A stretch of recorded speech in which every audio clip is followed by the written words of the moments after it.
Hello hello hello जी, नमस्कार। की हाल चाल, कैसे हैं आप मेरे शेरों और शेरनियों। आप सभी का बहुत बहुत स्वागत है वेदांतु महाराष्ट्र 11th और 12th में, और मैं हूं आपकी अपनी केमिस्ट्री एडुकेटर वंशिका श्रीवास्तव। तो मेरे प्यारे बच्चों, आप सभी का एक बार फिर से स्वागत है 80-20 सीरीज में, जिसमें आज अपन करने वाले हैं chapter number 2, that is solution.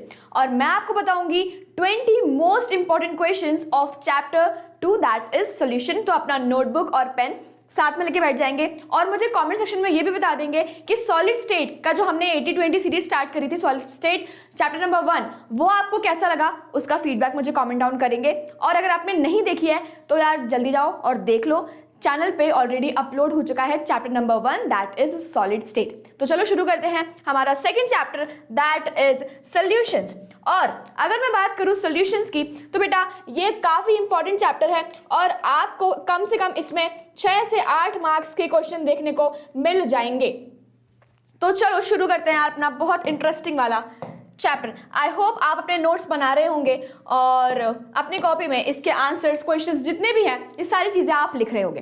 तो सबसे पहला क्वेश्चन है, डिफाइन करना है आपको hypertonic solution and cryoscopic constant. तो बेटा क्रायोस्कोपिक कांस्टेंट क्या होता है, जल्दी से मुझे कमेंट करके बताओ फटाफट से कि क्या है ये क्रायोस्कोपिक कांस्टेंट। इसका जो सिंबल है वो मुझे कमेंट करके बता देना, ठीक है। चलो सबसे पहले स्टार्ट करते हैं, हाइपरटोनिक सॉल्यूशन क्या होता है।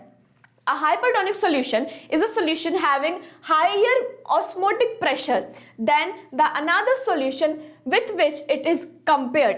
दो solutions है हमारे पास, दोनों का हम osmotic pressure compare कर रहे हैं। तो hypertonic solutions क्या होते हैं, ऐसे सॉल्यूशंस जिनका ऑस्मोटिक प्रेशर ज्यादा होता है देन ये। अगर मान लो हमारे पास दो सॉल्यूशंस है ए और बी, ठीक है, हम इन दोनों का ऑस्मोटिक प्रेशर कंपेयर कर रहे हैं। हम क्या कर रहे हैं, हम ना इन दोनों का ऑस्मोटिक प्रेशर कंपेयर कर रहे हैं। तो osmotic pressure of A and osmotic pressure of B. तो मैंने बोला कि ए का ज्यादा है, मैंने बोला कि ऑस्मोटिक प्रेशर ऑफ ए ज्यादा है देन बी। इसका मतलब क्या हुआ कि ये क्या है, ये है एक हाइपरटोनिक सॉल्यूशन। ये क्या है, हाइपरटोनिक सॉल्यूशन है।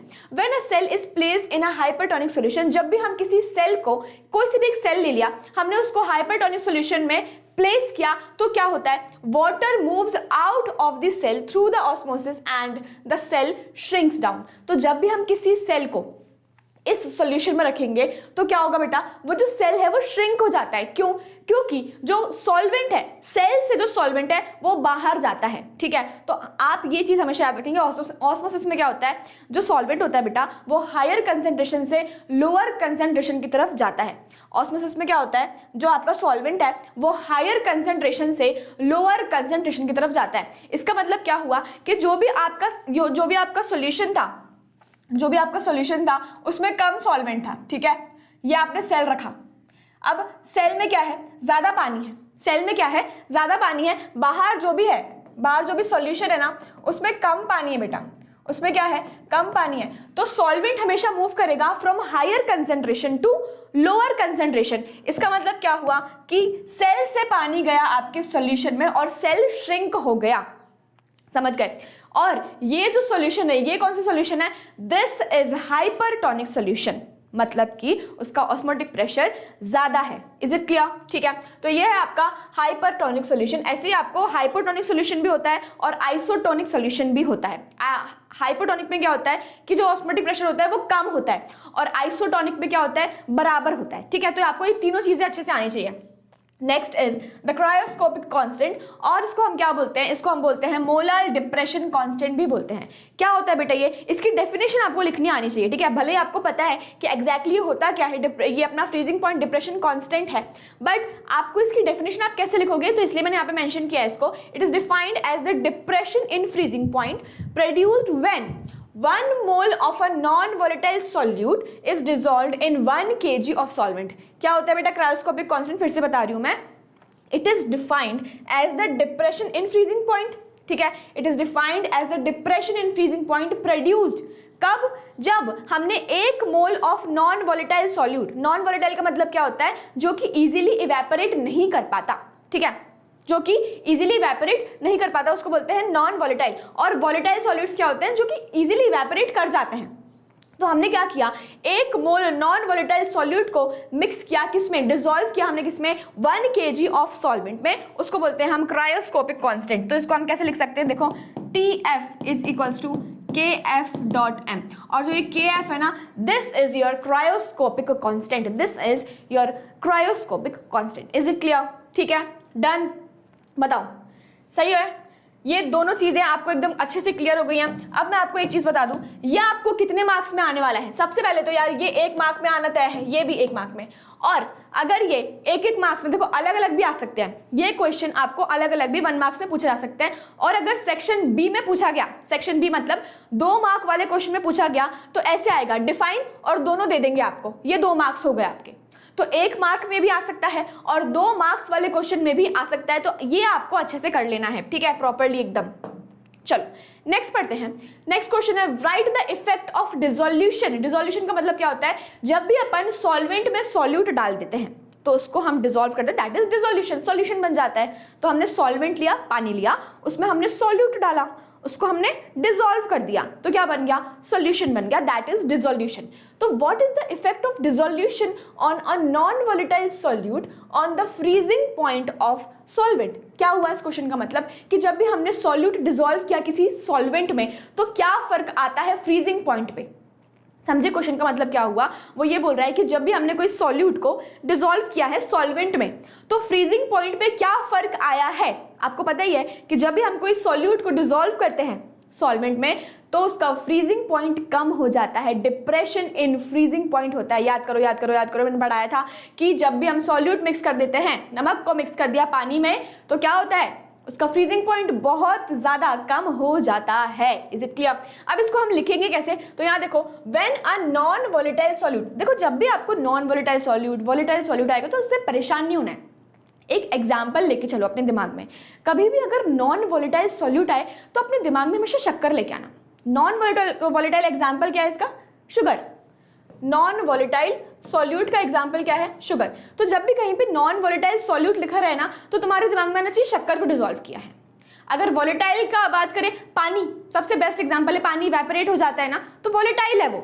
अगर नॉन वोलेटाइल सॉल्यूट की बात करिए, शुगर, ठीक है, या फिर आपका नमक नॉन वोलेटाइल सॉल्यूट है। Okay, when a non volatile solute is, हमेशा आप यहाँ पे शक्कर ही लेंगे, ठीक है, शुगर की ही बात करेंगे हम, ठीक है, is dissolved in a solvent. जब भी आपने शक्कर को डिसॉल्व किया सॉल्वेंट में, अब क्या होगा, the freezing point of the solution decreases compare to that of the pure solvent.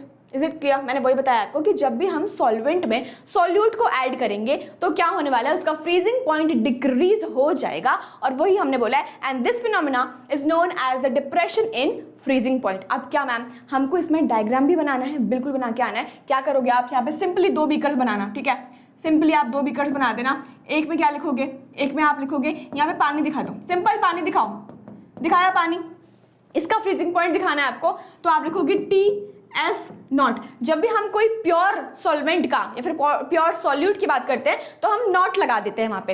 अब मैंने इसमें क्या किया, मैम इसमें भी तो पानी ही है, लेकिन हमने इसमें क्या डाल दिया, इसमें नॉन वोलेटाइल सॉल्यूट डाला है। इसमें हमने देखो नॉन वोलेटाइल सॉल्यूट डाला है ना, ये नॉन वोलेटाइल सॉल्यूट है कि नहीं है, तो अब ये क्या हो गया, ये हो गया TF, और ये क्या हो गया, यहाँ पे क्या बन गया, हमारे डिप्रेशन इन फ्रीजिंग पॉइंट हो जाएगा, क्योंकि भाई हमने सॉल्यूट ऐड किया है। तो जब भी हम सॉल्यूट ऐड करते हैं तो फ्रीजिंग पॉइंट कम हो जाता है, ठीक है। अभी देखो यहाँ पे नेक्स्ट पॉइंट क्या लिखा हुआ है, इसको और अच्छे से एक्सप्लेन करेंगे। When a non volatile solute is added, जब भी एक नॉन वोलेटाइल सॉल्यूट को ऐड किया जाता है तो क्या होता है, जो सॉल्यूट होता है वो ना सरफेस पे आ जाते हैं, सॉल्वेंट मॉलिक्यूल्स के सरफेस पे आ जाते हैं और वेपर प्रेशर को डिक्रीज कर देते हैं। अब अगर सरफेस पे जमा होते जाएंगे आपके सॉल्यूट पार्टिकल्स, तो वेपर तो बन ही नहीं पाएंगे, तो वेपर प्रेशर भी क्या हो जाएगा, डिक्रीज हो जाएगा। इसके कारण क्या होता है कि जो सॉल्यूशन है वो और उसका टेम्परेचर और कम हो जाता है और फ्रीजिंग पॉइंट इसलिए कम होता है। Is it clear? तो हमने क्या पढ़ा था जब हम कॉलिगेटिव प्रॉपर्टीज पढ़ रहे थे कि जब भी आप सॉल्यूट ऐड करोगे किसी सॉल्वेंट में तो उसका फ्रीजिंग पॉइंट कम हो जाएगा, ठीक है। ये इफेक्ट आता है आपका डिसोल्यूशन पे। देखो आंसर बहुत सिंपल है, उन्होंने क्वेश्चन घुमा के पूछा है हमको। आपको भले ये आता होगा कि यार मैम सॉल्यूट ऐड कर देते हैं तो फ्रीजिंग पॉइंट कम हो जाता है, ये आपको आता होगा, लेकिन हम यहाँ पे क्या पढ़ रहे हैं, जो मैं ये सीरीज करवा रही हूँ, इसमें सबसे इंपॉर्टेंट चीज़ क्या है कि हम क्वेश्चंस देख रहे हैं कि एग्जाम में क्वेश्चंस कैसे पूछे जाते हैं। वो थोड़ा घुमा फिरा के पूछते हैं, कोई सीधे सीधे क्वेश्चन नहीं पूछ रहा, उसमें टेक्निकल वर्ड्स ऐड कर देते हैं, जैसे कि डिसोल्यूशन ऐड कर दिया, जैसे कि नॉन वोलेटाइल सॉल्यूट ऐड कर दिया।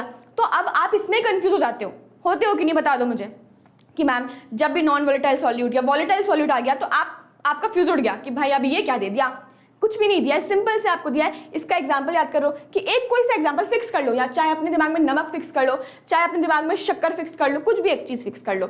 डिसोल्यूशन का मतलब क्या होता है, जब भी हम सॉल्वेंट को सॉल्यूट में डिसॉल्व करेंगे तो सॉल्यूशन बन जाएगा, दैट इज डिसोल्यूशन, सिंपल। अब उसका इफेक्ट क्या है हमारे फ्रीजिंग पॉइंट पे, वो पूछा गया है, खत्म। ये कितने मार्क्स में आ सकता है मैम, ये आपको 1 मार्क में भी पूछा जा सकता है और ये आपको 2 मार्क्स में भी पूछने की संभावना है। तो आप 1 मार्क का क्वेश्चन भी तैयार करेंगे और 2 मार्क्स का क्वेश्चन भी आप तैयार करने वाले हैं, ठीक है।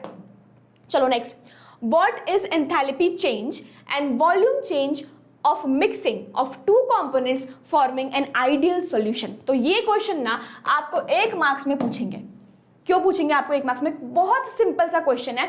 आइडियल सॉल्यूशन में आपको पूछा है डेल्टा H और जो डेल्टा V, हमने दोनों चीजें पढ़ी थी ना। आइडियल सॉल्यूशन में क्या होता है कि ना ही कोई एनर्जी एब्जॉर्ब होती है और ना ही कोई एनर्जी रिलीज हो रही है, तो इसलिए जो डेल्टा मिक्स होता है ना वो 0 के बराबर होता है। ऐसे ही वॉल्यूम में भी कोई चेंज नहीं आ रहा है तो वॉल्यूम भी क्या हो जाता है, वॉल्यूम भी 0 होता है।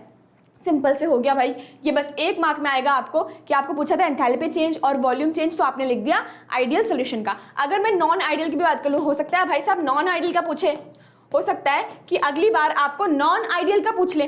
तो नॉन आइडियल में देखो डेल्टा H मिक्स जो है इट्स नॉट इक्वल टू 0, मतलब कुछ ना कुछ वैल्यू आती है क्योंकि ब्रेकिंग और बॉन्डिंग होती है किसकी, मॉलिक्यूल्स की। अगर मैं बात करूं किसकी, वॉल्यूम चेंज की, तो यहाँ पे वॉल्यूम चेंज भी क्या होता है, कुछ ना कुछ वैल्यू होती है, इसलिए 0 के बराबर नहीं होता। तो मैंने आपको दोनों बता दिया, अगली बार अगर नॉन आइडियल का पूछा जाए तो आप वो भी लिख सकते हैं, ठीक है। तो ये 1 मार्क का क्वेश्चन था, आप फटाफट इसको नोट डाउन कर लो अपनी कॉपी में। कर लिया। Next question, give 2 points to explain why vapor pressure of a solvent, क्यों vapour pressure of a solvent is lowered bye dissolving non volatile solute. देखो फिर से आ गया, आपको ना बहुत सारे क्वेश्चन में यही वर्ड मिलने वाला है बेटा, इसलिए पहले से अपने माइंड को प्रिपेयर कर लो कि एग्जाम में अगर आया नॉन वोलेटाइल सॉल्यूट तो कंफ्यूज नहीं होना है। नॉन वोलेटाइल सॉल्यूट का मतलब शक्कर और नमक की बात कर रहे हैं, ठीक है। तो क्या बोल रहा है, गिव 2 points, हमको 2 points देना है to explain why vapour pressure of solvent, क्यों वेपर प्रेशर ऑफ सॉल्वेंट कम हो जाता है जब भी हम उसमें शक्कर या नमक डालते हैं। क्वेश्चन समझ में आया, क्यों वेपर प्रेशर कम हो जाता है किसी भी सॉल्वेंट का जब भी हम उसमें नमक डाल देंगे या फिर जब भी हम उसमें शक्कर डाल देंगे।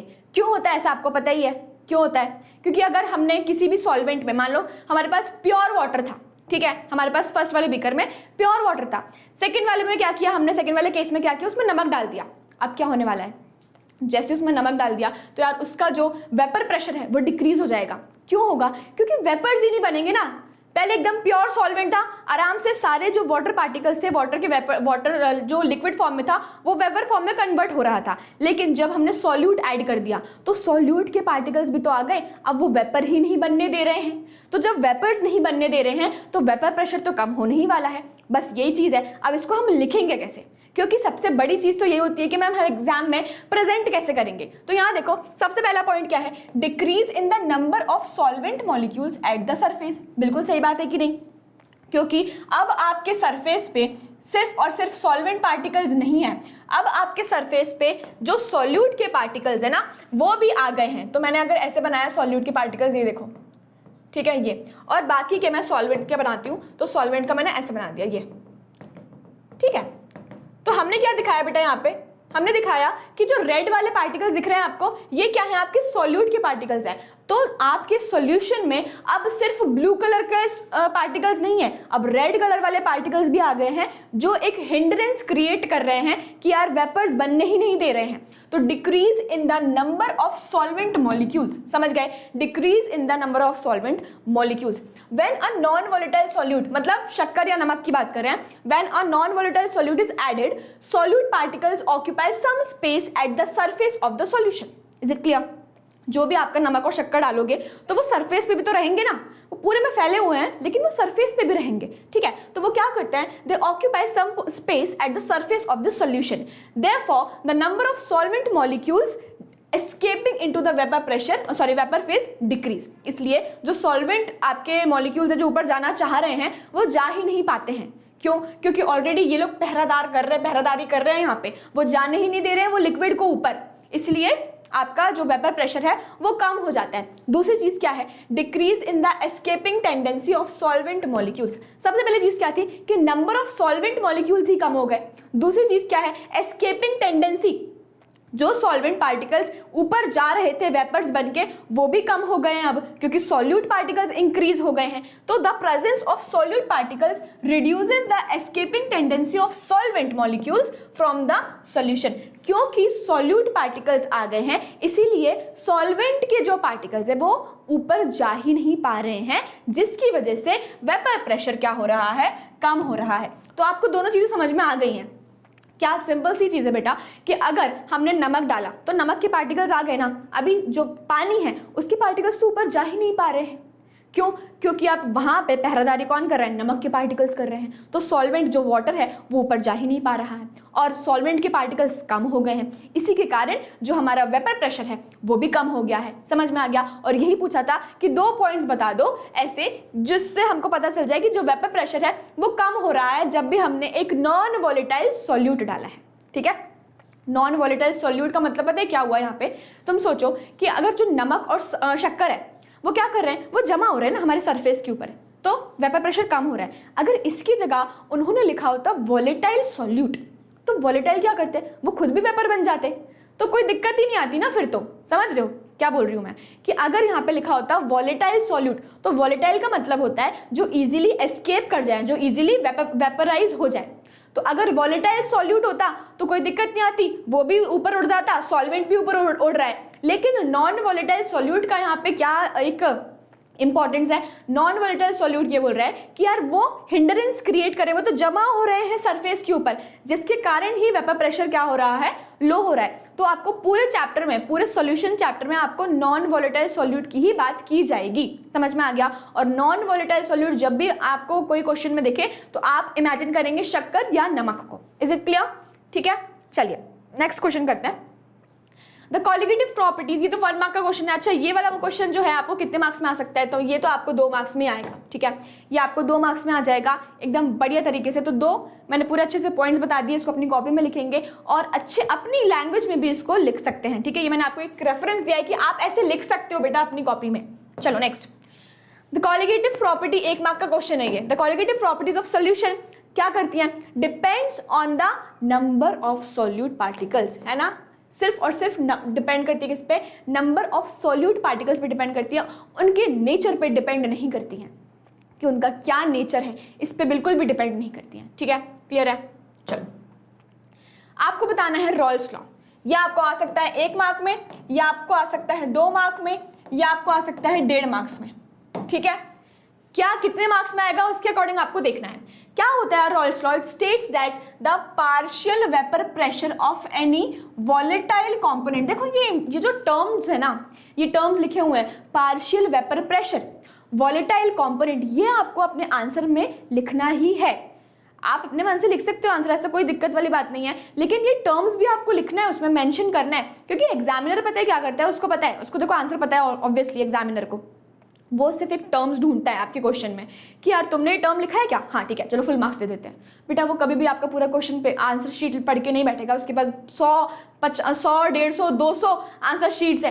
किस किस की आंसर शीट्स पूरी एक लाइन पढ़ेंगे, नहीं होता है ऐसा, है ना। हम देखते हैं कि यार इंपॉर्टेंट पॉइंट्स लिखा है तुमने, ठीक है लिखा है, इस बच्चे को आता है, टिक कर दो, फुल मार्क्स दे दो, वैसा होता है। तो आपको क्या करना है, आपको बेटा टर्म्स मेंशन करने हैं कि it states that partial vapour pressure of any volatile component, किसका, of a solution is equal to the vapour pressure of the pure component, जो भी प्योर कंपोनेंट का वेपर प्रेशर होगा, multiplied by its mole fraction in the solution. ठीक है, और इसके बाद सिर्फ ऐसे ही छोड़ के नहीं आ जाना है, आपको यहाँ पे लिखना है जो भी आपका पार्शियल वेपर प्रेशर होगा, किसका, सॉल्यूशन का, पार्शियल वेपर प्रेशर होगा किसका, सॉल्यूशन का, it is directly proportional to what, it is directly proportional to the mole fraction. सही है कि नहीं। और जब आप इस प्रोपोर्शनलिटी के साइन को हटाओगे तो यह आ जाएगा पी नॉट काय, समझ गए, ये आ जाएगा आपका P naught chi. Is it clear? A की बात करते हैं तो ये ए का हो गया। तो आपको ऐसे पूरा लिख के आना है, ये नहीं कि सिर्फ ये, अगर आपको 1 मार्क में भी पूछा है बेटा तो आप सिर्फ डेफिनेशन लिख के नहीं आएंगे वहाँ पे, आपको मैथमेटिकल टर्म भी लिख के आनी है कि क्या बोल रहा है, कैसा बोल रहा है, और ये पूरा समझा के आना है उनको कि हाँ मुझे आता है। ठीक है, चलिए नेक्स्ट। State Henry's law. तो it states that the solubility of a gas in a liquid, जो भी गैस की सॉल्युबिलिटी होती है किसमें, लिक्विड में, वो किस पे डिपेंड करती है, is directly proportional to the pressure of the gas over the solution. तो क्या बोल रहा है हेनरीज लॉ? हेनरीज लॉ ये बोलता है it states that the solubility of a gas, gas की जो सॉल्युबिलिटी है, गैस कितना सॉल्युबल हो जाएगी किसमें, लिक्विड में, वो किस पे डिपेंड करता है कि कितने प्रेशर के साथ उसको भरा गया है, कितने प्रेशर के साथ उसको सॉल्वेंट में डाला गया है, उस पर डिपेंड करती है उसकी सॉल्युबिलिटी। ठीक है, तो हमने बोला कि सॉल्युबिलिटी जो है it is directly proportional to the pressure of the gas, pressure of the gas over the solution. और जब इस प्रोपोर्शनलिटी कांस्टेंट को हटाएंगे तो ये आ जाएगा, मतलब ये साइन को हटाएंगे तो एक कांस्टेंट लगाएंगे दैट इज हेनरीज कांस्टेंट, और इसको हम लिख देंगे ऐसा। तो ये आ गया आपका हेनरीज लॉ। और यहाँ पे लिख देना बेटा कि के एच क्या है, K H is the Henry's constant, K H is the Henry's constant. Is it clear? ठीक है, ये हो गया आपका हेनरी लॉ, और ये भी आपको 1 मार्क में आ सकता है, 2 मार्क में आ सकता है। ठीक है, तो आपको बिल्कुल भी छोड़ के नहीं आना है, ये क्वेश्चन अच्छे से लिख के आना है। Next question, distinguish between ideal and non ideal solutions. तो ये आपको आ सकता है बेटा 2 मार्क्स में। ठीक है, इसलिए मैंने आपको यहाँ पे पॉइंट्स मेंशन करे हैं, आपको जो बढ़िया लग रहे हैं, वैसे तो सारे पॉइंट्स याद कर लो, है ना, गिने चुने ही पॉइंट्स है, इसमें कुछ ज़्यादा ऐसे एफर्ट भी नहीं डालना है। ये है आपका आइडियल सॉल्यूशन, ये वाला जो आपका एक पारा है ये आइडियल सॉल्यूशन का है, और ये है आपका नॉन आइडियल का, ये है आपका नॉन आइडियल का। तो आइडियल सॉल्यूशंस क्या बोलते हैं, ये बहुत ईमानदार बच्चे हैं, ये ओबे करते हैं रॉल्स लॉ को। ठीक है, और नॉन आइडियल जो होते हैं ये ओबे नहीं करते। तो सिंपल से ऐसे लिखो ना, the solutions that obeys Raoult's law over the entire range of concentration. ये भी नहीं लिखोगे तो भी चलेगा, सिर्फ इतना से लिख दो कि the solutions that obeys Raoult's law are known as ideal solutions, the solutions that does not obey Raoult's law are known as non ideal. अब यहाँ पे देखो, यहाँ पे क्या बोल रहे हैं वो कि intermolecular force of attraction between A B molecules are nearly equal to A B A and B B. मतलब कि क्या हुआ, जो आपका ए बी का इंटरेक्शन है, जो भी आपका ए बी का इंटरेक्शन है, it is equal to the interaction of A and B B. ठीक है, it is nearly equal to the interaction of A and B B. अगर मैं बात करूं यहाँ पे तो intermolecular force between A B molecules ये डिफरेंट है, ये हो सकता है इसका एक बार ज्यादा हो सकता है इसका एक बार ज्यादा हो। ठीक है, तो यहाँ पे क्या होता है, इंटरैक्शंस इक्वल होते हैं, नियरली इक्वल होते हैं, और यहाँ पे इंटरैक्शंस इक्वल नहीं होते। अब यहाँ पे बात करते हैं कि जो डेल्टा एच मिक्स मैंने आपको स्टार्टिंग में बताया था, delta H mix and delta V mix, मतलब कि चेंज इन एंथैल्पी और change in the volume is equal to 0, क्योंकि ना ही यहाँ पे एनर्जी एब्जॉर्ब हो रही है ना ही रिलीज हो रही है, और कोई वॉल्यूम चेंज नहीं हो रहा है। तो ये क्या होते हैं, 0 के बराबर होते हैं। बट यहाँ पे ऐसा नहीं होता, इसमें कुछ ना कुछ वैल्यू होती है, इसलिए 0 के बराबर नहीं होते हैं। एग्जाम्पल लिख लो यहाँ पे, बेंजीन, फर्स्ट वाला एग्जाम्पल देखो, benzene and toluene, hexane and heptane, ये हो गया आपका सेकंड एग्जाम्पल। 2 एग्जाम्पल्स लिख के आ जाओ। इसके बाद यहाँ पे देखो, first example ethanol acetone, chloroform plus acetone, बस खत्म। ये 2 एग्जाम्पल्स याद कर लो बेटा, एकदम प्रॉपर तरीके से याद कर लो दोनों एग्जाम्पल्स। ठीक है, तो बेंजीन, टोलुइन, जब भी आपको इन वाला दिखेगा ना, एन वाला दिखेगा, समझ जाना आइडियल है, और जब भी आपको ऑल ऑन ये सब वाला दिखेगा तो आप समझ जाना नॉन आइडियल है। ठीक है, क्लियर है। तो ये आपको 2 मार्क्स में आ सकता है बहुत बढ़िया तरीके से, हो सकता है 4 मार्क्स में पूछ ले, हो सकता है 4 मार्क्स में भी पूछ ले भाई, आपको 4 पॉइंट्स लिखने पड़ेंगे इसके डिफ्रेंसिएशन के, तो आप लिख के आ सकते हो बहुत बढ़िया तरीके से। चलिए नेक्स्ट आगे देखते हैं। अब vapour pressure of pure liquid A and B are this respectively at a certain temperature. What is the mole fraction of the solute when the total vapor pressure of their mixture is this? चलो अब इसको बहुत बढ़िया तरीके से solve करेंगे। सबसे पहले आपको क्या करना है बेटा, आपको गिवन लिखना है। ठीक है, आपको क्या करना है, गिवन लिखना है। क्या बोला है, vapour pressure of pure liquid. जब भी आपको ये मेंशन किया जाए ना, जब भी आपको प्योर लिक्विड मेंशन किया जाए तो आप क्या करोगे, पी नॉट लगाएंगे। पी नॉट ए कितना होता है बेटा, 0.600 बार। ओके, उसके बाद P not B P not B कितना हो जाएगा 0.933 बार, 0.933 बार। सही है, दोनों का प्योर लिख दिया। कैसे पता चल रहा है प्योर? क्योंकि नॉट लगाया है मैंने यहाँ पे। ओके, आपको मोल फ्रैक्शन कैलकुलेट करना है बेटा, मोल fraction of this solute calculate करना है, ठीक है। When the total vapour pressure, आपको बोला है कि टोटल वेपर प्रेशर जो है वो कितना दे दिया आपको 0.8 दे दिया, ठीक है। कितना दे दिया 0.8 दे दिया, ठीक है। मुझे ना ये सारी चीजें दी हुई है मैम, अब मैं क्या कर सकती हूँ, यहाँ देखो एक चीज बताओ बेटा कि जो टोटल वेपर प्रेशर होता है वो किसके बराबर होता है? मैम टोटल वेपर प्रेशर तो होता है कि जो ए का होगा और जो बी का होगा। तो क्या मुझे इसकी वैल्यूज दी है? आप बोलोगे हाँ मैम दिया हुआ है। ये नहीं बेटा, ये आपको प्योर लिक्विड की दी हुई है, ये आपको प्योर लिक्विड की दी है, ये आपको सोल्यूशन की है। जो आपका ए है और जो आपका बी है। तो अब क्या करेंगे मैम? अब देखो बेटा, जो आपका पी ए है इज डायरेक्टली प्रोपोर्शनल टू काय ए अकॉर्डिंग टू रॉल्स लॉ, सही है कि नहीं? और पी बी है वो भी डायरेक्टली प्रोपोर्शनल है किसके? काय बी के अकॉर्डिंग टू रॉल्स लॉ, ठीक है। जब भी ये प्रोपोर्शनलिटी का साइन हटाओगे तो क्या लिख दोगे यहाँ पे? P A is equal to P not A chi A, सही है, बहुत बढ़िया। फिर यहाँ पे P B is equal to P not B chi B लिख दोगे क्या? यहाँ तक समझ में आ गया? ठीक है मैम। तो हमको इन दोनों की वैल्यूज तो मिल गई हैं, है ना। अभी क्या करेंगे, यहाँ देखो P total is equal to P, इसकी जगह मैंने क्या लिख दूंगी, यहाँ पे ये लिख दूंगी, ठीक है, प्लस इसकी जगह पे क्या लिख सकते हैं? पी नॉट बी और काय बी।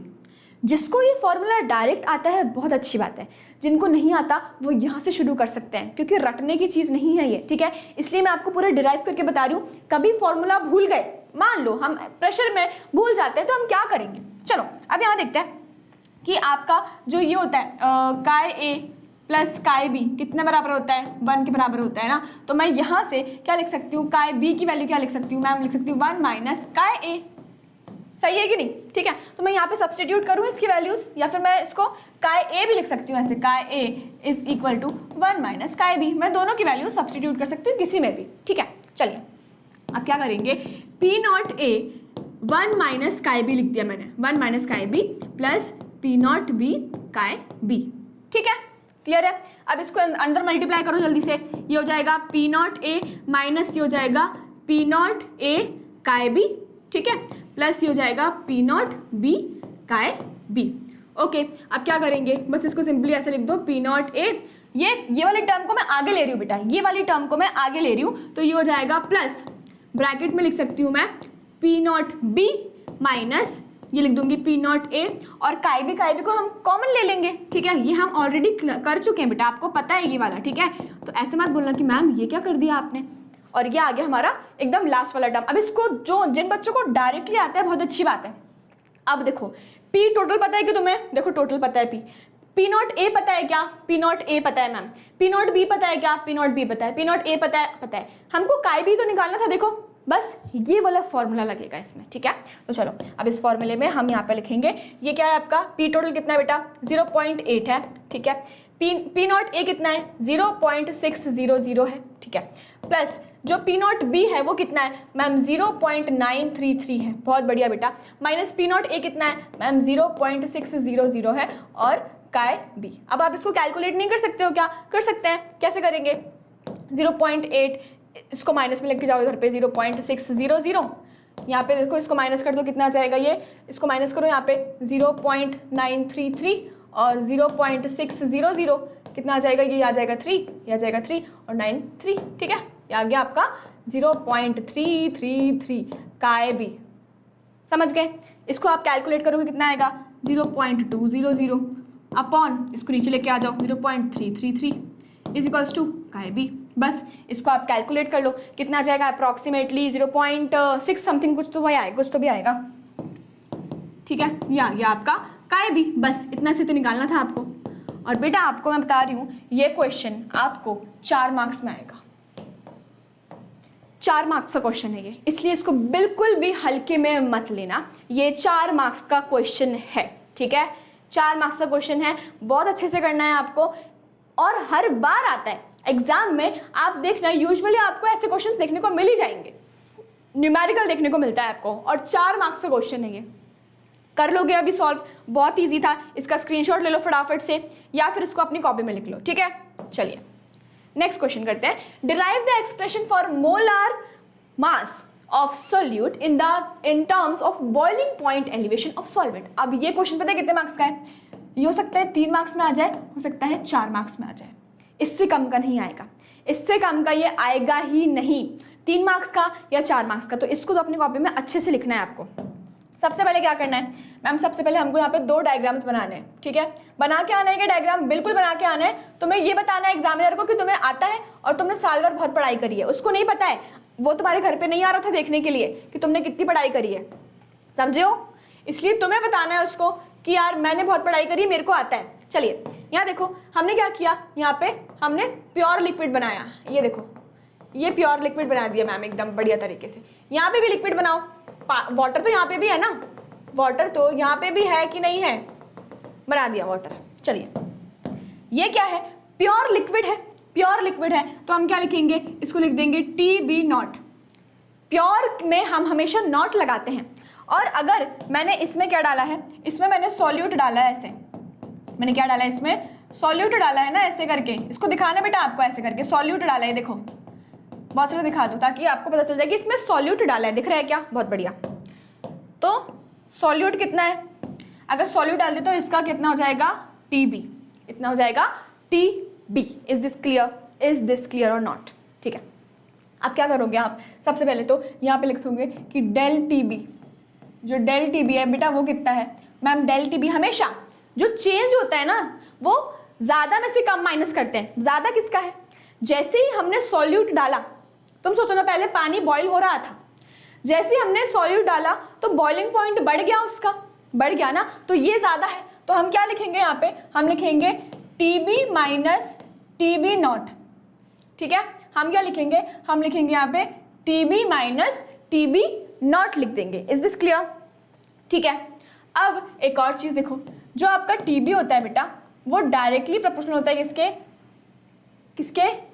मोलैलिटी के। मोलैरिटी के नहीं होता, स्मॉल वाला m यूज करेंगे, ठीक है, स्मॉल वाला m यूज करेंगे। तो अब इसको हमको क्या करना है? देखो del TB is equal to क्या लगा देंगे? प्रोपोर्शनलिटी कांस्टेंट को हटाएंगे तो यहाँ पे लगा देंगे हम क्या? हमारा बॉइलिंग पॉइंट एलिवेशन कांस्टेंट लगा देंगे। तो दिस इज हमारा बॉइलिंग पॉइंट एलिवेशन कांस्टेंट, ठीक है। क्लियर है? ये हम लगा देंगे बॉइलिंग पॉइंट एलिवेशन कांस्टेंट। अब देखो आगे देखो वो अपना आ जाएगा। अब मुझे ये इसको थोड़ा सा कुछ तो भी खोल के लिखना है, क्योंकि मुझे बेटा मोलार मास चाहिए। मोलार मास और boiling point elevation of solvent, इनका क्या रिलेशन है वो मुझे बताना है। तो आप क्या करेंगे? मोलैलिटी, चलो यहीं पे डायरेक्टली लिखते हैं, ठीक है। मोलैलिटी KB डॉट, क्या होता है molality? Ma'am number of moles of solute, number of moles, ठीक है, upon mass of solvent in kgs। Mass of क्या? मास ऑफ सॉल्वेंट किसमें बेटा? kgs में, ठीक है, किसमें? kgs में। चलिए आगे देखते हैं। तो हम यहाँ पे क्या लिखेंगे? Del TB is equals to KB dot number of moles को मैं कैसे लिख सकती हूँ? नंबर ऑफ मोल्स को लिखूंगी मैं given mass upon molar mass, given mass upon molar mass. Mass of solvent तो नीचे लिखा ही है, मास ऑफ सॉल्वेंट नीचे लिखा ही है, लेकिन अगर मुझे kgs में लिखना है तो मैं क्या करूंगी? अपॉन करके 1000 कर दूंगी, क्योंकि हमको अगर ग्राम्स को 1000 में कन्वर्ट करना है तो हम क्या करेंगे? इसको ऊपर लगा देंगे, इसको 1000 को ऊपर लिख देंगे। अब यहाँ पे एक और चीज़ लिखो कि जो आपका गिवन मास है ना उसको मैंने क्या लिखा बेटा? W2। जो आपका MM है मोलार मास, ये वाला मोलार मास, मैंने उसको क्या लिखा? M2, ठीक है। फिर जो आपका मास ऑफ सॉल्वेंट है, ये वाला जो मास ऑफ सॉल्वेंट है ना, ये मास, इसको मैंने क्या लिख दिया बेटा? M1, ठीक है। क्या लिखा? M1 लिख दिया। Is it clear? क्या लिख दिया? M1 लिख दिया। डन।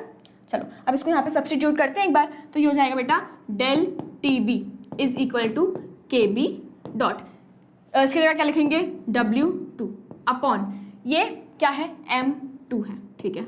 उसके बाद ये क्या है आपका? M1 है, इंटू 1000 कर देंगे, बस खत्म। अब यहाँ पे मुझे क्या बताना है?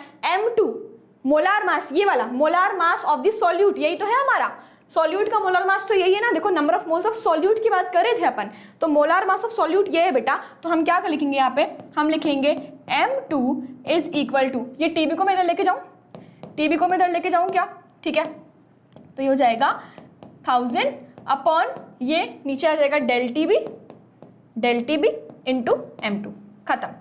सॉरी M2 नहीं है, यहाँ पे M1 है, M1, ये M1, ठीक है, ये आ जाएगा M1, खत्म। ये हो गया आपका फाइनल आंसर।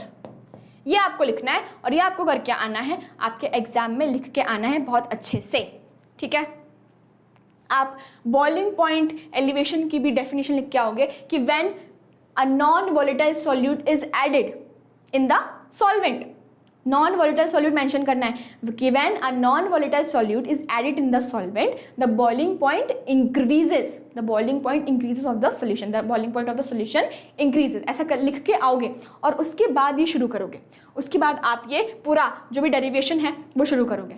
तो समझ लो कि कॉलिगेटिव प्रॉपर्टी में से एक ना एक डेरिवेशन इस क्वेश्चन का आने ही वाला है, तो आपको ये बेटा करना ही पड़ेगा अच्छे से, ठीक है, क्लियर है, डन यहाँ तक अच्छे से। चलिए नेक्स्ट क्वेश्चन, ठीक है, what are non ideal solutions, ये पूछा गया है। Explain with reason and diagram the positive and negative deviation from Raoult's law shown by non ideal solution. और ये क्वेश्चन मैं बता रही हूँ 4 मार्क्स का है, ये क्वेश्चन 4 मार्क्स का आता है बेटा और आएगा एग्जाम में, ध्यान से सुनना आप क्या करना है। चलो, solutions that do not obey Raoult's law over the entire range of composition are known as non-ideal solutions। Perfect है कि नहीं, डेफिनेशन बिल्कुल परफेक्ट है। This occurs because the intermolecular force of attraction between the solvent and solute are different from those between the similar molecules AA and BB। वो ये क्या बोल रहा है, वो ये बोल रहे हैं कि जो AB का इंट्रैक्शन है वो थोड़ा डिफरेंट होता है than AA interaction and BB interaction, इसलिए हमको यहाँ पे 2 डेविएशंस देखने को मिलते हैं। सबसे पहला है पॉजिटिव डेविएशन और सेकंड वाला होता है नेगेटिव डेविएशन। तो पॉजिटिव डेविएशन देखो, positive deviation from Raoult's law, यहाँ पे क्या होता है कि एक्सपेक्टेड से ज्यादा वेपर प्रेशर आता है। हमने एक्सपेक्ट किए थे कितने 85 मार्क्स, हमारे आ गए 95, तो हम खुश हो जाएंगे ना, पॉजिटिव हो गया, पॉजिटिव डेविएशन आएगा, तो जो भी एक्सपेक्टेड वेपर प्रेशर होता है ना उससे ज्यादा आता है। अब कैसे आएगा, यहाँ देखो मैंने बोला कि एक बीकर है, 2 बीकर हैं और हम एक काम करते हैं, एक और बीकर बना देते हैं, ठीक है। अब बेटा इसमें जो है ना, यहाँ पे देखते हैं, रेड वाली बॉल्स लेते हैं, यहाँ पे सिर्फ सॉल्यूट है, ठीक है। यहाँ पे मैंने बोला कि A मॉलिक्यूल्स हैं तो सिर्फ सॉल्यूट को रखा है हमने, सिर्फ सॉल्यूट को रखा है यहाँ पे, और इसमें मैंने रखा है सिर्फ सॉल्वेंट को रखा है, ठीक है। चलो आगे देखेंगे, और इसमें क्या हुआ बताओ, इसमें हमने रख दिया दोनों को, मतलब कि जो आपका सॉल्वेंट है और जो आपका सॉल्यूट है ना, मैंने दोनों को रख दिया यहाँ पे, ठीक है।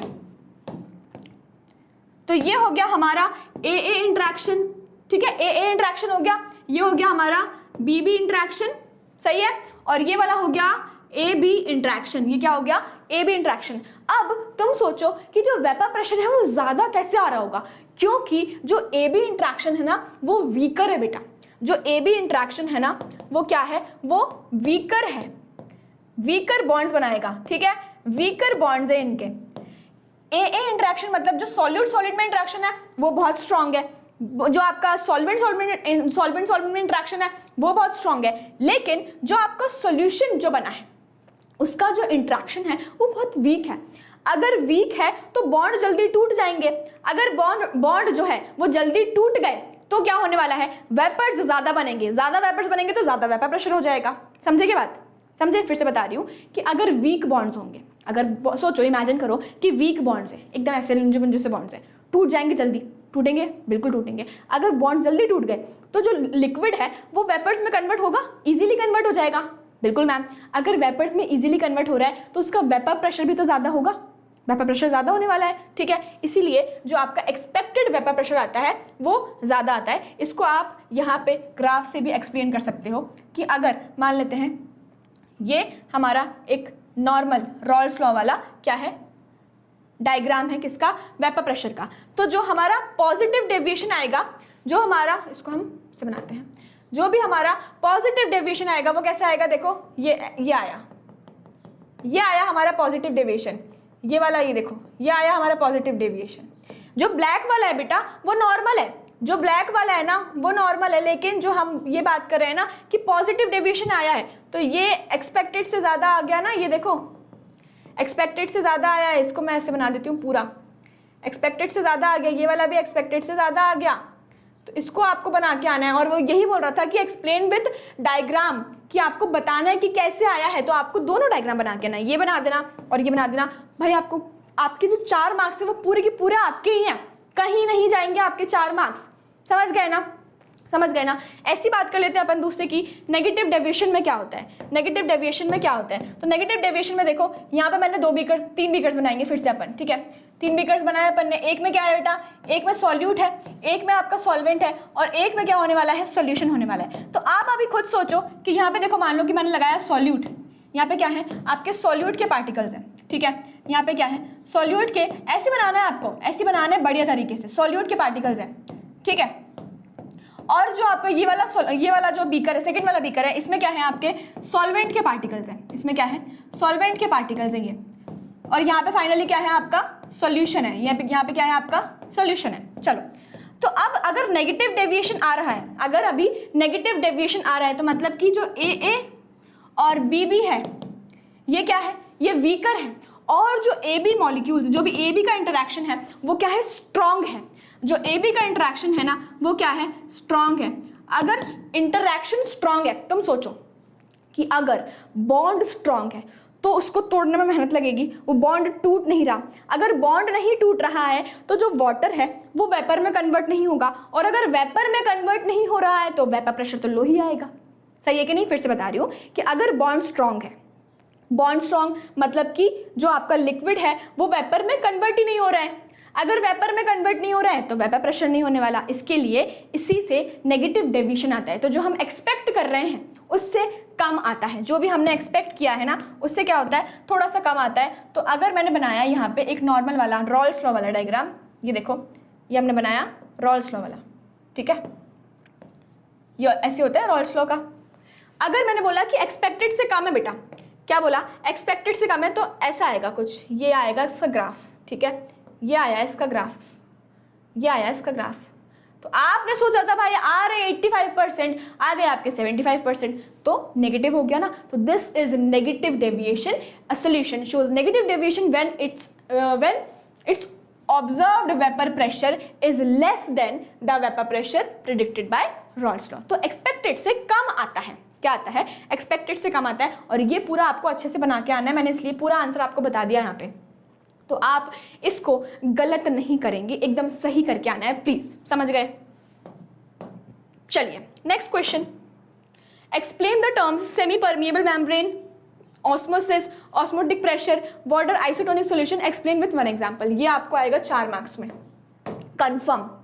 और बेटा 4 मार्क्स में ऐसा नहीं होता कि आपको बहुत बड़ा सा क्वेश्चन आंसर लिखने को आ रहा है, नहीं, सिंपल डेफिनेशन है, एक मार्क्स की सप्पा कर लो, एक करके 4 मार्क्स हो गए, समझ गए कितना इजी है। चलो सेमी परमिएबल मेम्ब्रेन देखते हैं क्या होता है। सेमी परमिएबल मेम्ब्रेन क्या होता है, it is a membrane that allows only solvent, it allows only solvent molecules to pass through it but does not allow solute particles। Simple definition है कि नहीं, बता दो, सिंपल डेफिनेशन है कि नहीं, कि एनिमल ब्लैडर मेम्ब्रेन, आपका जो पार्चमेंट मेम्ब्रेन होती है, सेलोफोन्स होते हैं, ये सारे बना के आ जाओ यार वहाँ पे। मैं तो बोल रही हूँ कि बेटा आपको अपने एग्जाम में डायग्राम बना के ही आना है, मैं बता रही हूँ ना। ये है आप सेमी परमिएबल मेम्ब्रेन है, ठीक है, ये सिर्फ सॉल्वेंट को अलाउ करेगी, ऐसे बना के आ जाओ, दिखा के आ जाओ ना, अपनी क्रिएटिविटी शो करके आओ पूरी वहाँ पे, ठीक है, क्रिएटिविटी शो करके आनी है वहाँ पे एग्जाम में।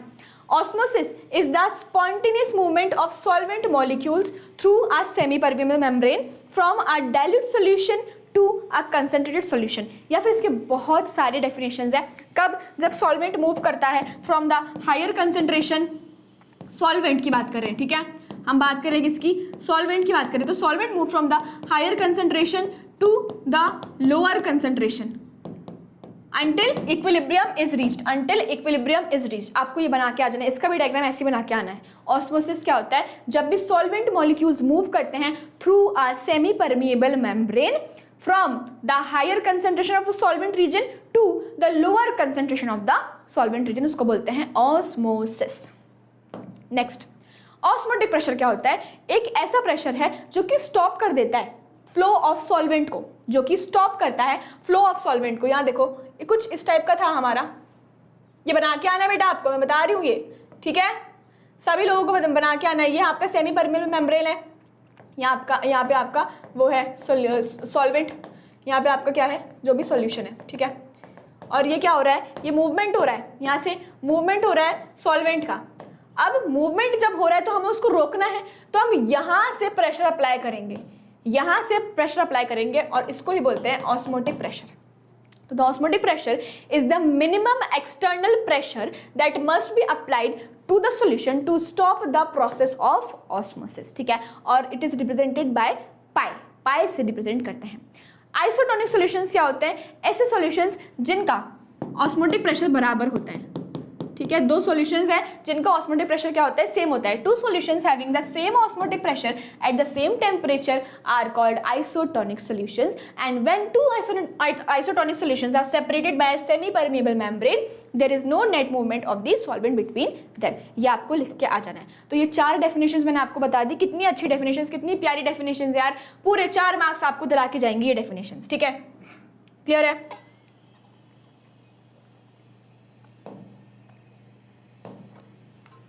The vapor pressure of a pure liquid is this. At a certain temperature, when a non-volatile solute is dissolved into it, the vapor pressure of the solution is found to be this. What is the relative lowering of vapor pressure? आपको बताना है relative lowering क्या होता है बेटा। relative lowering del P upon P not, ठीक है। इसको हम कैसे लिख सकते हैं, इसको हम लिखते हैं P not minus P upon P not, simple, यही होता है आपका relative lowering, है ना।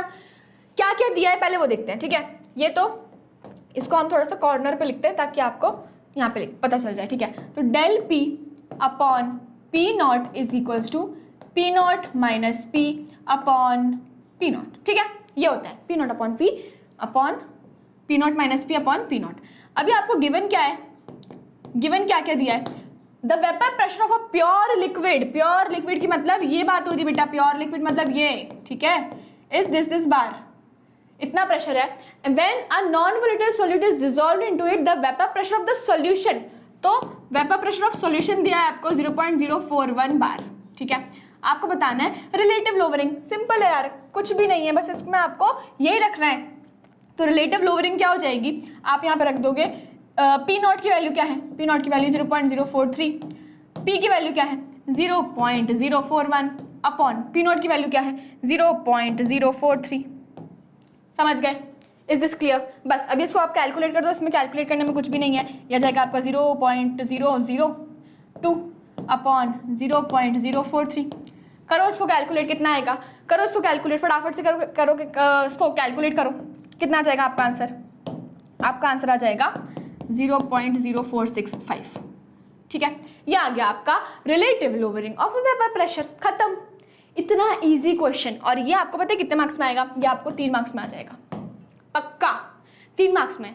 कितना इजी है, लेकिन बच्चे क्या करते हैं, यही भूल जाते हैं, उनको यही याद नहीं होता है, समझ गए ना, यही याद नहीं होता, इसको याद कर लेना, बहुत मस्त क्वेश्चन है और बढ़िया वाला क्वेश्चन है। With the help of vapour pressure temperature curves for solution in solvent, explain why boiling point of solvent is elevated when a non volatile solute is dissolved into it. अब एक चीज याद रखो कि बेटा कॉलिगेटिव प्रॉपर्टी से हमेशा एक क्वेश्चन तो जरूर आएगा और हमेशा घुमा फिरा के पूछेगा। अब ये क्वेश्चन तुम जब पहली बार पढ़ोगे ना, तुमको लगेगा क्या ही भयंकर क्वेश्चन है, लेकिन अभी मैं इसको डिकोड करती हूँ, ठीक है। With the help of vapour pressure temperature curve, कुछ भी नहीं करना आपको, वेपर प्रेशर और टेम्परेचर कर्व, ठीक है, ओके। इसका कुछ तो भी ग्राफ है, अगर याद नहीं आ रहा कोई दिक्कत नहीं, छोड़ो इसको।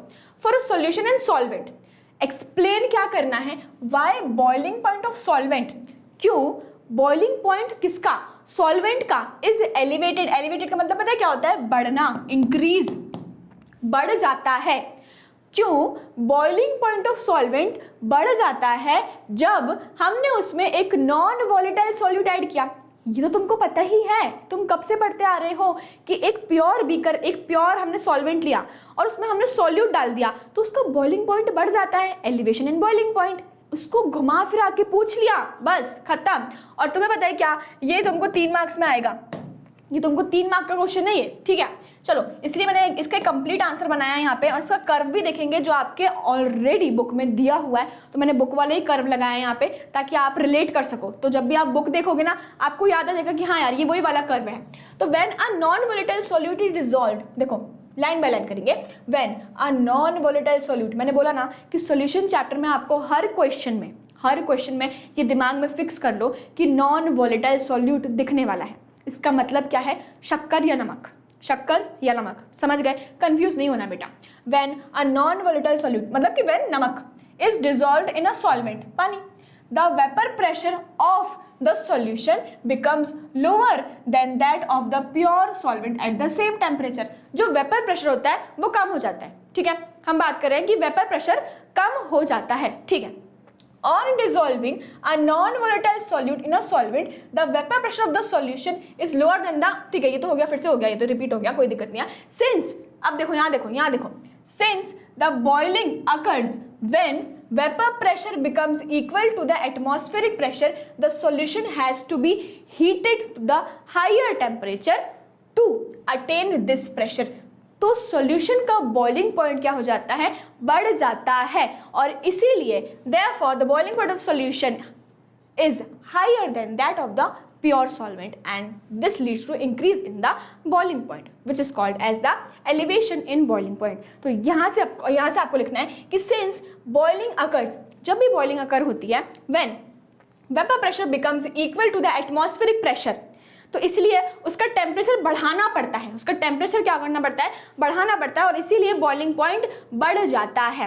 अब यहाँ पे आपको मैं कर्व दिखाती हूँ। तो ये आपको देखो, vapour pressure temperature of pure solvent and solution, ये आपकी बुक से लिखा है, इसलिए मैंने ये वाला भी लिया है, आपकी बुक में ही है बेटा। तो कहीं बाहर के दूसरी गाइड से क्वेश्चन नहीं आता, कि बुक से ही आएगा।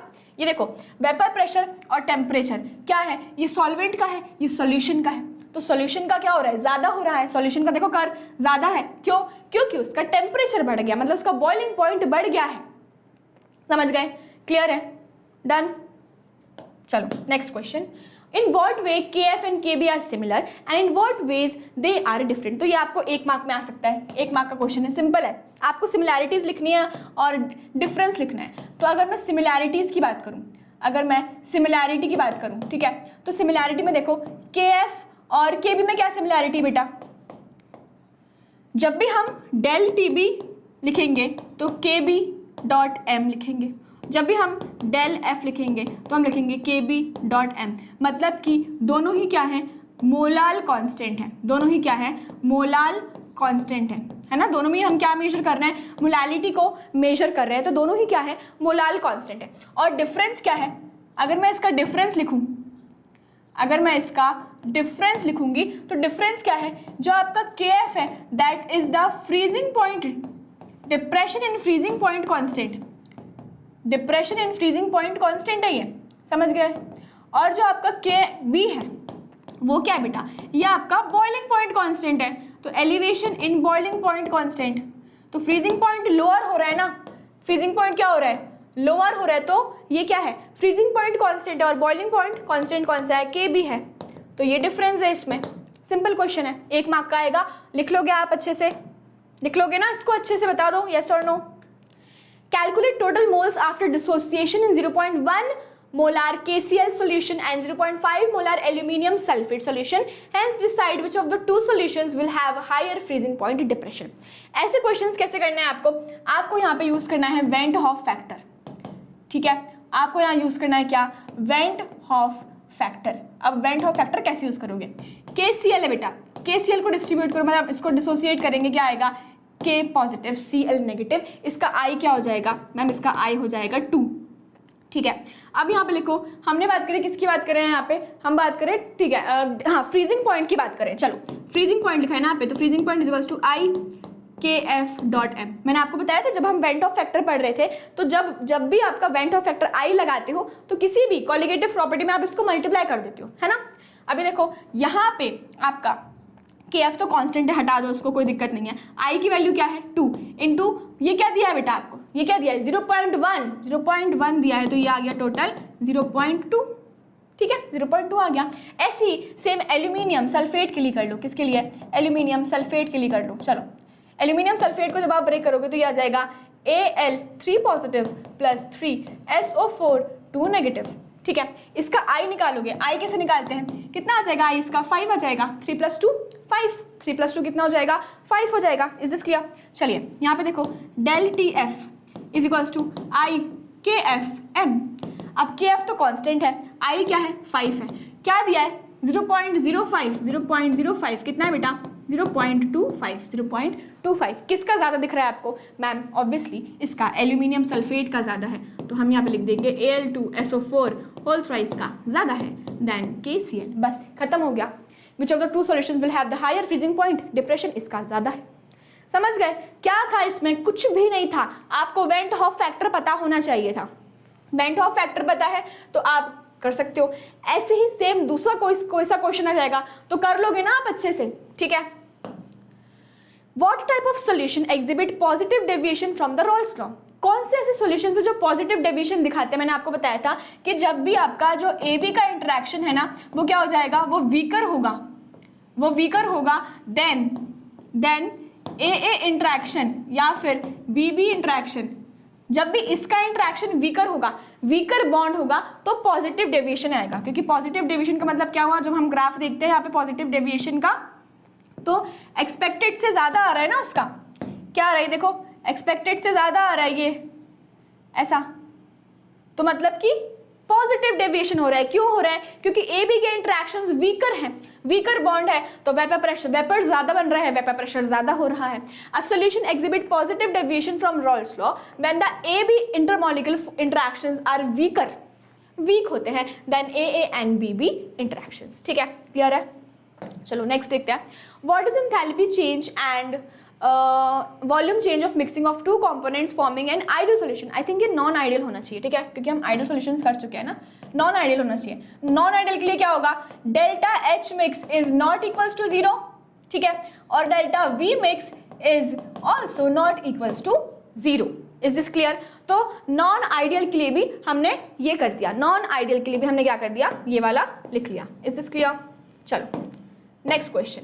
अ solution containing 3 grams of solute, एक सॉल्यूशन है उसका 3 ग्राम्स ऑफ सॉल्यूट A है in 1 litre solution is isotonic. सबसे इंपॉर्टेंट चीज पता है क्या थी यहाँ पे, आइसोटोनिक थी। सबसे इंपॉर्टेंट चीज क्या थी यहाँ पे, आइसोटोनिक थी। तो आइसोटोनिक का मतलब पता है क्या होता है?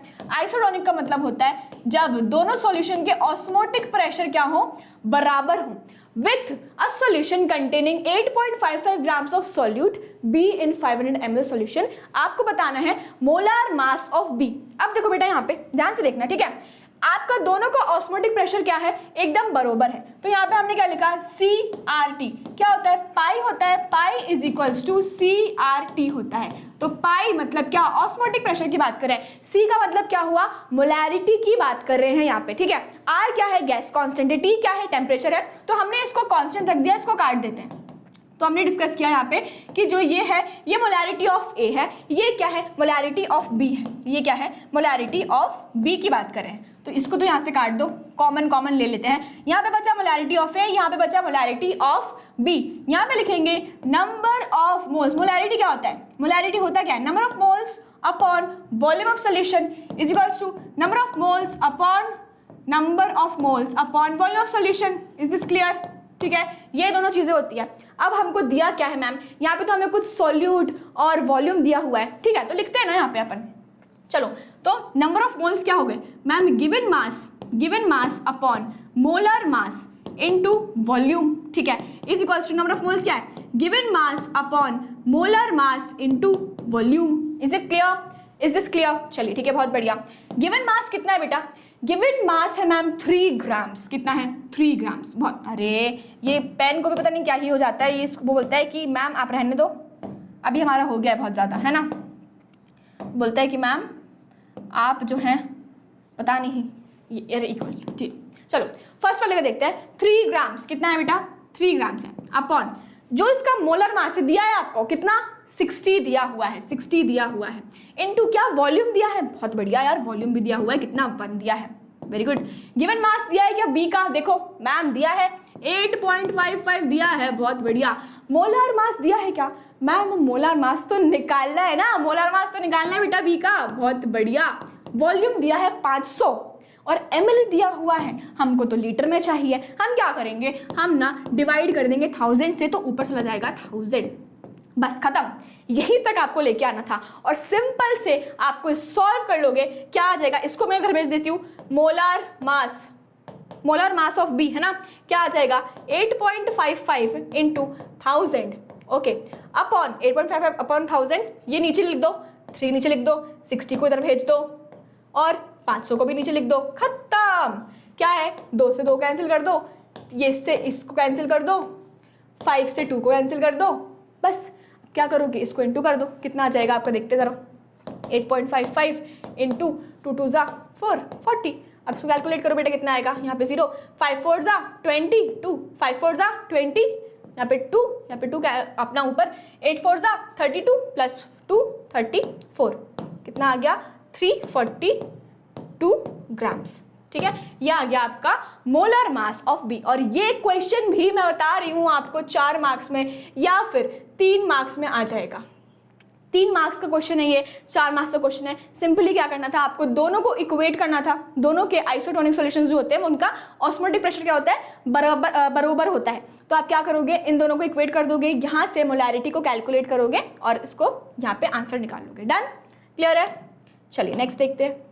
The vapor pressure of a pure solvent at a certain temperature is this.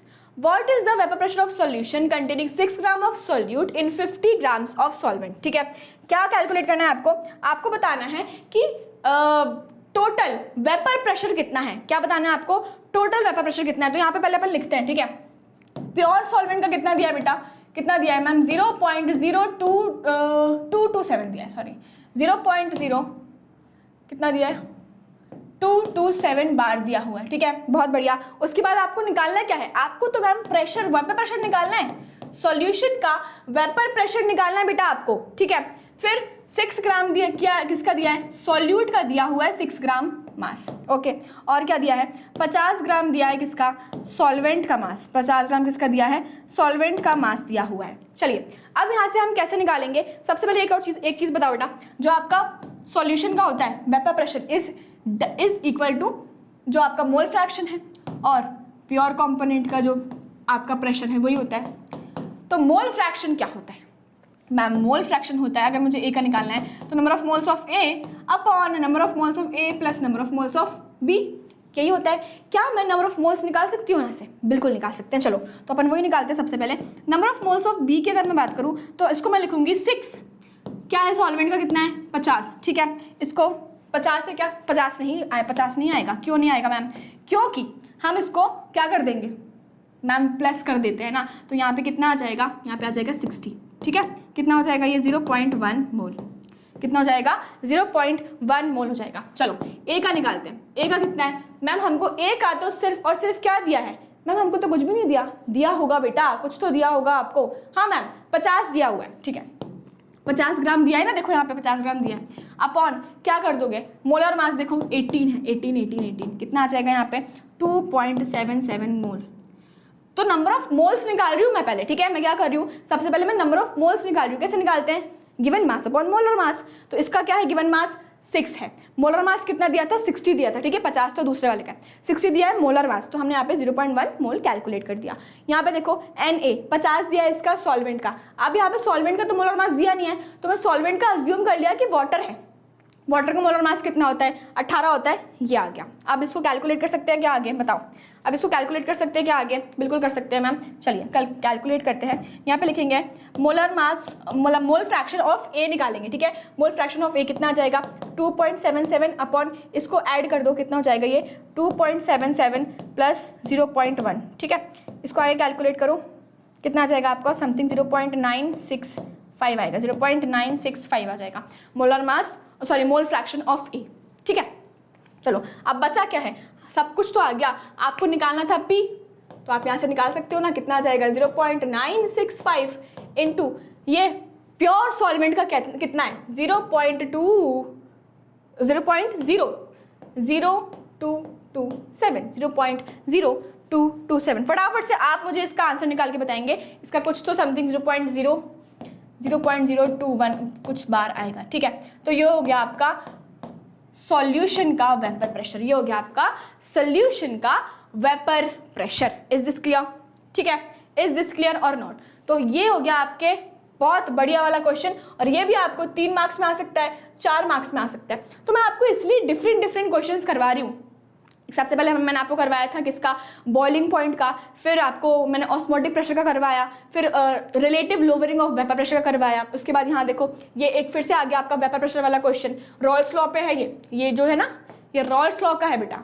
तो रॉल्स लॉ आपको आना चाहिए, ठीक है, रॉल्स लॉ आपको बहुत अच्छे से आना चाहिए। इज दिस क्लियर और नॉट? तो आप सभी मुझे कमेंट डाउन करके बताएंगे कि ये सीरीज आपको पसंद आ रही है कि नहीं, और जो भी नेक्स्ट चैप्टर चाहिए ना आप मुझे कमेंट डाउन कर दो। वैसे तो मैं सारे चैप्टर्स के आपको 20 मोस्ट इंपॉर्टेंट क्वेश्चंस ऐसे ही करवाने वाली हूँ, लेकिन अगर आपको कोई चैप्टर जल्दी चाहिए कि मैम ये चैप्टर तो आप फटाफट से करवा दो, तो वो चैप्टर आप मुझे कमेंट डाउन कर देंगे और मुझे पक्के से बताएंगे कि ये जो सीरीज थी या फिर ये जो सीरीज चल रही है और जो सेशन था आज का, ये कैसा लगा आपको। ठीक है, कमेंट डाउन करेंगे और लाइक भी करेंगे, अपने फ्रेंड्स के साथ शेयर कर देंगे ताकि उनका भी थोड़ा बहुत भला हो जाए। चलिए, और अगर मैं आपको एक और चीज़ बताऊं जो कि बहुत बढ़िया सी चीज़ है, that is the MVSAT scholarship, mega Vedantu scholarship admission test, जो कि एक बहुत शानदार एग्जाम है और ये एक ऑफलाइन बेस्ड एग्जाम है जो कि होने वाला है 2nd, 3rd, 4th, 10th और 11th ऑफ अक्टूबर को। इसमें रजिस्टर करने की लास्ट डेट है 30 सितंबर। तो अपनी अभी तक आपने रजिस्टर नहीं किया है ना, जल्दी जाओ और रजिस्टर कर लो यार। क्या है बेटा, इसमें जब भी आप एग्ज़ाम दोगे ना तो आपको एक बहुत बढ़िया वाली फीलिंग आएगी, क्योंकि आप कॉम्पिटिटिव एग्जाम की प्रिपरेशन कर रहे हो। तो एक प्रेप होता है ना कि हमने कुछ एक ट्रायल दे दिया, तो वो ट्रायल ही है जिसमें आप अगर बहुत बढ़िया मार्क्स लेके आ जाओगे तो आपको 100% तक की स्कॉलरशिप भी मिल सकती है और बहुत अमेजिंग प्राइजेस भी मिलेंगे। आपको आपकी एक रिपोर्ट कार्ड मिलेगा जिसमें आपके स्ट्रेंथ, वीकनेसेस, आपकी स्किल्स क्या क्या हैं, आप कितना अच्छा परफॉर्म कर सकते हो, आपकी ऑल इंडिया रैंक, आपकी सिटी वाइज रैंक, सारी चीज़ें आपको एक रिपोर्ट कार्ड में देखने को मिलेंगी। तो यार कितना बढ़िया एक अपॉर्चुनिटी है आपके लिए वेदांतु लेके आया है, इसमें जल्दी से जाओ और एनरोल कर लो सभी के सभी। इसी के साथ मैं आपको एक और चीज़ बताऊं कि जो आपका संकल्प बैच चल रहा है फॉर क्लास 12th, ये वेदांतु के एप्लीकेशन पे चल रहा है। तो ये एक AIO पावर्ड क्लासरूम है जहाँ पे आपको digital notes, doubt solving sessions Telegram communities में ऐड किया जाएगा, रिकॉर्डेड सेशंस मिलेंगे, बहुत सारी चीज़ें मिल रही हैं। तो आपको क्या करना है, आपको सिर्फ वहाँ पे जाके रजिस्टर करना है। और बेटा ये एकदम फ्री ऑफ कॉस्ट है, मतलब आपको कुछ भी पे नहीं करना है इसके लिए। तो जल्दी जाओ और वहाँ पर भी जाके रजिस्टर कर लो। ठीक है, मुझे जल्दी से बता देंगे कमेंट डाउन करके कि कैसा लगा आपको ये वीडियो, और मिलेंगे हम नेक्स्ट वाले सेशन में। Till then, thank you so much for watching.